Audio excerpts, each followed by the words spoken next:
Hello दोस्तों। आइए हम लोग अब थोड़ा अलग हट के पढ़ते हैं। शिलॉग हम आप लोगों को बताए थे, अब तक पॉजिटिव बताए थे, अब हम पॉजिटिव और निगेटिव दोनों बताएंगे। ठीक है, जैसे प्रश्न में दिया है कि सम ए आर बी, फिर बोला है कि नो बी इज सी, मतलब कि कुछ ए जो हैं बी हैं, कुछ ए जो हैं वो क्या है, बी है। और कोई बी जो है, कोई बी कोई बी सी नहीं है, सी नहीं है। अब ध्यान देने वाली बात यह है कि नो किसके साथ लगा है, नो किसके साथ लगा है, बी के साथ लगा है। और इज सी मतलब कि नो बी इज सी, कोई बी सी नहीं है। ठीक है, इसको ध्यान में रखना आप लोग। अब हम देखेंगे कि इसका फिगर कैसे बनेगा। ठीक है, फिगर बनाने के लिए हमको सबसे पहले क्या करना होगा कि पहला ऑप्शन पढ़ो, पहला कथन कि सम ए आर बी, मतलब कुछ जो ए है वो क्या है, बी है। कुछ ए जो है वो क्या है, बी है। ठीक है, और फिर कह रहा है कि नो बी इज सी, मतलब कोई बी जो है सी नहीं है, कोई बी जो है सी नहीं है। फिगर ध्यान से देखना कैसे बनता है। अब हमने आपको बताया था कि जहां नो होगा वहां क्या होगा, नॉट लगेगा। ठीक है, तो बोला है कि नो बी इज सी, मतलब कि अब यहां देखो बी पे भी डॉट लगेगा, यहां भी डॉट लगेगा। और हमने बताया था कि dot is equal to not, dot is equal to not, जहां डॉट लगेगा वहां क्या लगेगा, नॉट लगेगा। ठीक है, अब देखो, अब हम देखेंगे इसमें कि ए और बी से क्या बन रहा है। ए और बी अगर कथन का पूछ रहा है तो निष्कर्ष क्या क्या बन सकता है, अब हम वो देखेंगे।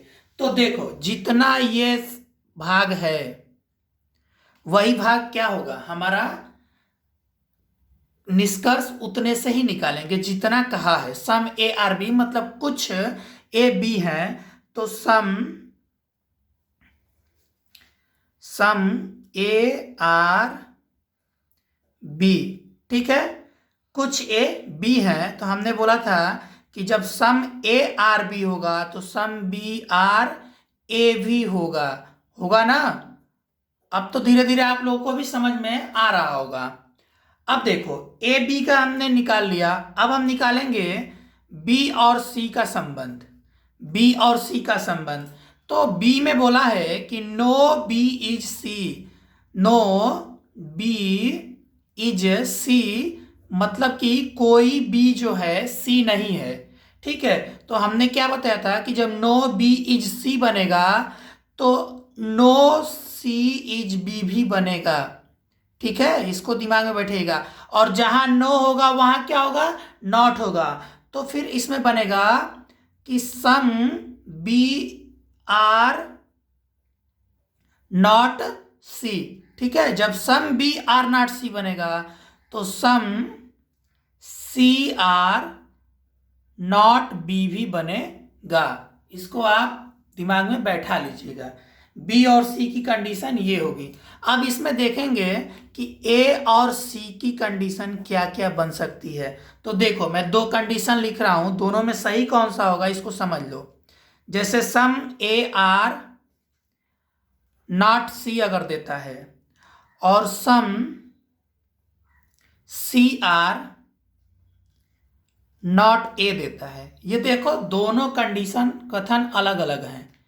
ठीक है, अब इसमें कोई एक सही है और कोई एक गलत है। अब हम जाएंगे इंग्लिश की तरफ। ठीक है, देखो some A are not C, some A are not C, figure को ध्यान से देखो। फिगर कह रहा है कि सम ए आर नॉट सी, तो नॉट सी बोला है, देखो इसको, और यहां नॉट ए बोला है। ये ट्रिक है, इसको दिमाग में बैठा लेना बिल्कुल। और जिसके साथ डॉट लगा होगा वही ऑप्शन क्या होगा, सही हो जाएगा।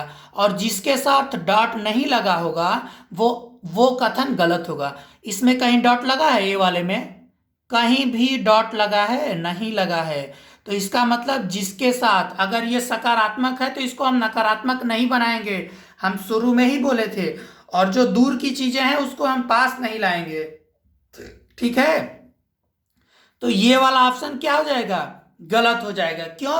क्योंकि सम सी आर नॉट ए, सम को यहां इसने क्या किया है, पॉजिटिव दिखाया और नॉट ए को निगेटिव कर दिया, ए को, ठीक है। तो हम इसे गलत मान लेंगे। और सम ए आर नॉट सी, मतलब कुछ ए सी नहीं है। तो ये जो नॉट सी है वो नॉट तो निगेटिव में है और नॉट इक्वल टू डॉट, तो ये क्या हो जाएगा, सही हो जाएगा। अब देखो एक कहानी यहां बता दे रहा हूं। मान लो सी और बी बॉल हैं, जुड़े हुए हैं, ठीक है। और कुछ ए का हिस्सा बी में जुड़ा हुआ है, और हम अगर सी को उठा के फेंकते हैं तो ये इतना हिस्सा तो उड़ जाएगा, बी भी तो जाएगा अगर चिपका हुआ है तो जब ये बी निकलेगा तो इतना ए का भी हिस्सा लेके निकल जाएगा। और जो ये हिस्सा बचेगा, इस हिस्से के बारे में हमसे कोई बात नहीं किया है, ध्यान से देख लो। ये हिस्सा जो इतना है इसके बारे में बात नहीं किया है, निगेटिव। निगेटिव बात केवल ये बोला है कि नो बी इज सी, मतलब कोई बी जो है सी नहीं है। तो यहाँ ऑप्शन केवल यही सही होगा कि सम ए आर नॉट सी, बस, ठीक है।